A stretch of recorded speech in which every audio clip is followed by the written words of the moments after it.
সন্ত্রাসী মাফিয়া শেখ হাসিনারে দিল্লি থেকে ইন্টারপোলের মাধ্যমে ইনশাআল্লাহ দেশে আনা হইব। আরেকটা স্বরাষ্ট্রমন্ত্রী বলছি, এই যে উপদেষ্টা হয়েছেন কার কারণে হয়েছেন? ছাত্র জনতার কারণে আপনি উপদেষ্টা হয়েছেন। আপনি বলেন আওয়ামী লীগের দল গোছাইতে, আপনি বলছি নির্বাচন কমিশনে থাকাকালে আপনি অনেক প্রটোকল দিচ্ছেন। এই বিনা ভোট হাসিনা করছে, 900 ভোট করছে, আমরা ভোট দিতে পারি নাই। আপনি উপদেষ্টা বলছি, আপনি তো উপদেষ্টা হয়েছেন স্বরাষ্ট্রমন্ত্রী, আপনি ঠিকঠাক মতো কথা বলবেন, আপনি জনগণের কাছে দাঁড়াবেন। আপনারা কি ভোট দেন উপদেষ্টা বানানো হয়েছে?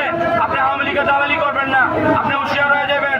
এই ব্রিগেডিয়ার জেনারেল বলছি, এই ব্রিগেডিয়ার শাখাতুর শুনতে বলছি, আপনি কথাবার্তা বলার আগে ছাত্রের দিকে তাকাবেন, দেশের মানুষের ভাষা বুঝবেন। আপনি স্বরাষ্ট্রমন্ত্রী হয়েছেন, বড় চেয়ার পাইছেন, আপনি বুঝা যান না এই দেশ আবার আন্দোলনের মাধ্যমে আপনি নামাইতে পারবো না। ইনশাল্লাহ ছাত্র জনতা মেয়নীতি মানুষ আপনি নামাইতে পারবো। কথাবার্তা ঠিক করে বলবেন, আওয়ামী লীগের দালালি করবেন না। 15 বছর আমরা ভোট দিতে পারি নাই, এই খুনি আছি না 900 ভোট করেছে, খালি বলছে আমার ভোট আমি দাও, নৌকায় খালি ভোট মারো।